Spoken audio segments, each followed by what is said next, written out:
Milline on juute mõju? Kõigepealt me loomulikult aitame oma kliente ja meil on mõju oma klientidele. Kliendid ostavad meie abiga külmkappe, mobiiltelefone, autorehve, käivad hambaarsti juures. Mis on see mõju, kui sa elad katkise külmkapiga või vahetad selle kohe välja uue vastu? Milline on mõju sinu elule, kui sa pead ootama hambaarsti juurde minekut koguma selleks raha või lähed nüüd kohe ja maksad hiljem? See on peamine mõju. Ja me anname igas kuus laene umbes 30 000 inimesele. Täna, praegu. 30 000 inimest saavad oma elu elada natukene paremini, natukene teistmoodi, sellepärast, et mingeid asju saab teha kohe, mitte 6 kuu või aasta pärast. See on üks osa mõjust. Teine osa mõjust on see, et me muudame kogu majanduse läbipaistvamaks.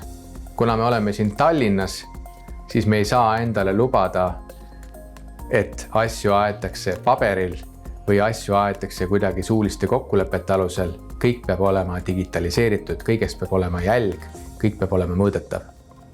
Ainult niimoodi me saame eksisteerida. Aga kaasamõju on selles, et kogu majandus muutub niimoodi digitaliseerituks ja läbipaistvaks. See on natuke abstraktne jutt, aga läheme siis konkreetsemaks.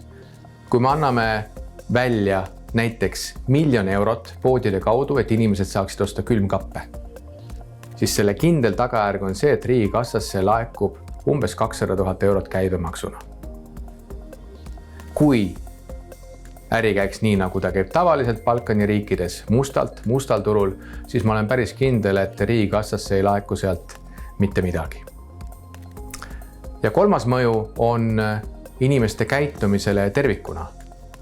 Tekib harjumus saada asju kiiresti ja lihtsalt, tekib ootus saada asju kiiresti ja lihtsalt ja see paratamatult mõjutab kõiki. See mõjutab konkurente, see mõjutab avalikku sektorit, nende asjaajamist, see mõjutab kindlasti seadusandlust.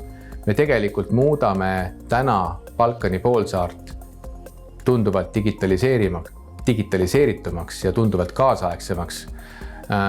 2006 käisime esimest korda Albaanias ja ma päris kindlasti olen käinud ühes kõrtsis, mille ette lasipuu külge olid seotud eeslid.